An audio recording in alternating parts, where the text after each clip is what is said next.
So, welcome to James's Model Railway, and today we have a big update. As you would remember, I think, if I just quickly move the camera. As you would remember, I had a whole load of track laid across here with loads of points. All my plans changed. It completely and utterly changed. I've gone from having a terminus with a run-through station to again a terminus with a run-through station, but it looks a little more, well, legit, if I could say anything, you know. The way I had it before, there was not going to be much of a way to get to the station. You know, there would just have been a station in the middle of rails, and there was no way to get to it. So I've changed it all round, being that the station should be, the terminus will be somewhere around here, and run-through will be up here, and it will loop. So everything I've laid so far has got to be relifted and reset, but it's all good. It's all good news on that basis, that everything will look more prototypical. It won't look so train set like. So I'm just going to quickly lay the sheets of paper down so you can see what I've actually planned. So let's pause this here and carry on in a minute. So as you can see, layouts, I've lifted up what I've placed and I've redone it all completely. I'm going to have to pick up the camera and show you this because it's not actually being shown fully to you guys, but as you can see, if I just quickly loosen this off and tip the camera a tiny bit, and then I'm trying to avoid myself from going into the shadow, but as you can see, I need something to point with and I haven't got anything long enough. So that's not going to work. As you can see, the far end, if you can just see it, there's 2 points. There's one there and one there. So those will run round into my two main running lines, as you can see just over there, which will have a platform either side, and they'll be my run-through station. Then you come through this double slip, then breaks into these two platforms here. Now these will be passenger platforms. I have got to sort some of that out a bit more so it kind of looks right in the middle. It doesn't quite work. Where I say it's got to look kind of right, move the camera again. This section here isn't going to be like that. It needs to move over a bit more, so I can put the platform in here a bit and make it look a bit better. And then this bottom line here is going to be a good stop, so you can put freight onto the platform.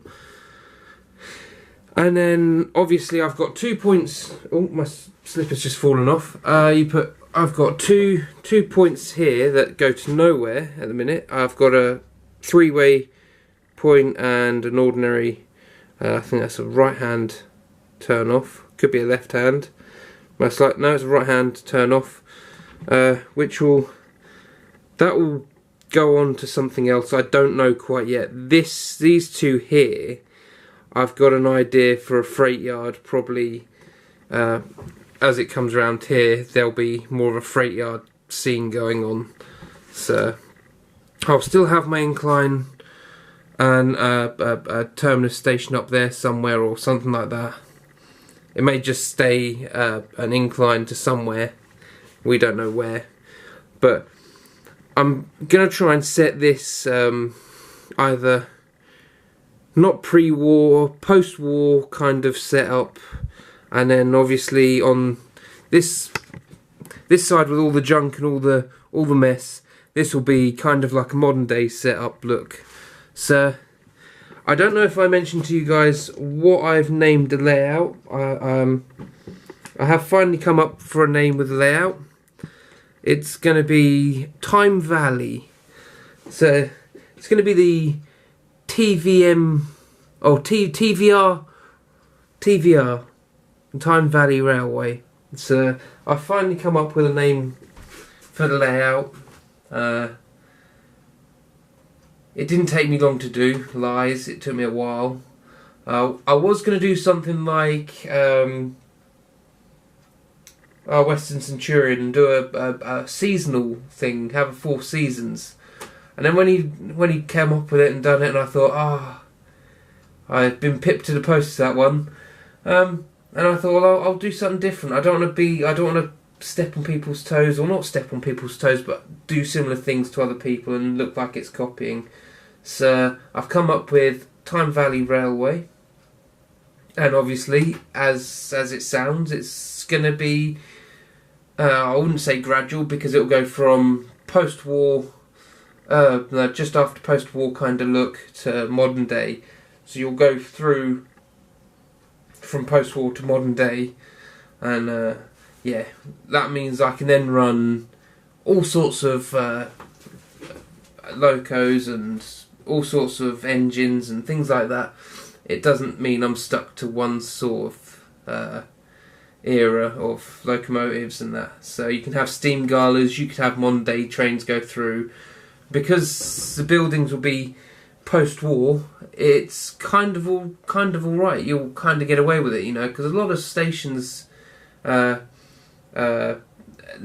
they've been upgraded and they've got a bit more modern, but there's still stations out there that hold their post-war looks, or pre-war even.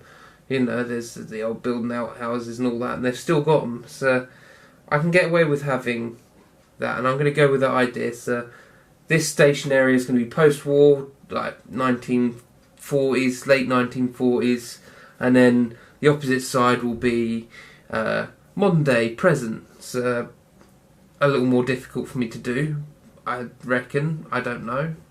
We'll see. But this is my idea. This is my plan. So I've got most of the stuff here. I just need this this one point here, the SLE 187, which is a curved point, and I thought I'd go for a curved point because all my points so far have been the straight just turn-offs, and I thought I want something different. I want to have a change. So I've put the curved point here just to give me a little difference and make it smoother to come into the station as well. You know, it makes it look better. But this is partially taken from what my actual dad, not my stepdad, my dad. This is similar to how he's got his layout in his loft. I've just tweaked it a little bit. His station's fairly short. It only takes two or three coaches, whereas I'm going to want to put at least a 7-coach train in, you know, a 7-carriage train in. So it's got to be a little bit longer. Hopefully it's not going to spoil the aesthetic of it for a post-war look. But yeah, 7-coach, a 7-rake train to go in, and I've just got to lengthen it out. But everything else I need to remove. So all the stuff I have laid now unfortunately has to be unlaid and lifted, and yeah, it's a pain, being that I've got so much done and then undone it all. But that's the process of building a model railway. I guess you go from one thing and realise you've probably made a mistake in what you've done, rushed into it too quickly, and that's pretty much what I've done. I've rushed in too quickly and then realised I've made a huge mistake. I want to redo it. So this is me redoing it. Please say I'm recording. Good, because I would have been 7 minutes wasted. And yeah, so guys, I haven't stopped. I've read a lot of the comments on the YouTube channel that people have been saying, and yeah, taking a step back from it has really helped. In fact, it's given me this idea to redo all this. Had I not done that, taken a step back and just carried on doing what I was doing, I think I would have got into a situation where I wouldn't have liked what I've pulled or what I've done, and I would have been disappointed with it. So, well, yeah, once again guys, thank you for commenting. It really helps. It helps me really to keep motivated. The comments really do help. I know I didn't reply to many of them, but I do like the comments, and I put a like there just to let you know I've read the comment. I've taken the initiative to look at it and read it and listen to what you've said. And yeah, I really like the comments. It's really helpful for me to keep me in frame of mind as well. You know, it's a big like. I don't think I've had any thumbs downs. I don't look at those, because if I start looking at whether I get thumbs up or thumbs down, that puts me down. But you know, if you like and share the mainly, or share, that helps grow the channel. And it'd be nice to hear from you guys again. You know, it's really great having the comments before, and let us know what you think of what I've done here.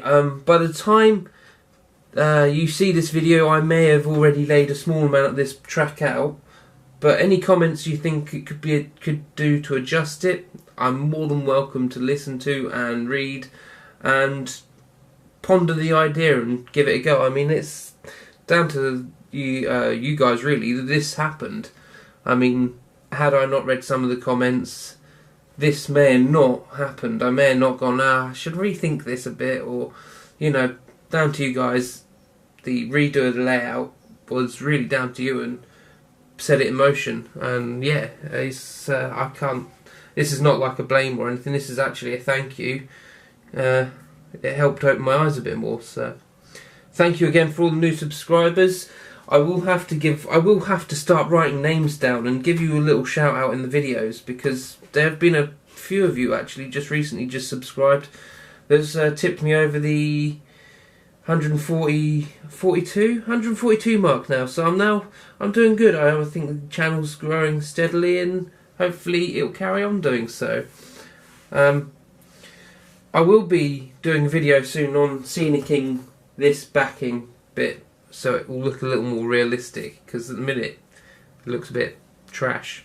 But I can only do that until once I've got some of this track set, so I can see what it looks like, or temporary laid, and then see what it looks like. But other than that, guys, thank you for watching, thank you for subscribing, and thank you for commenting and liking, and we'll catch you in the next one. So long. I don't know, it's been a lot without my face in and all that, but I should start doing face cam. I don't know why I don't. I know I do sometimes and I don't others. Sometimes I feel like I show my face and sometimes I don't. You know, it's the way it is. But yeah, this is pretty much what I've got. And yeah, thank you guys.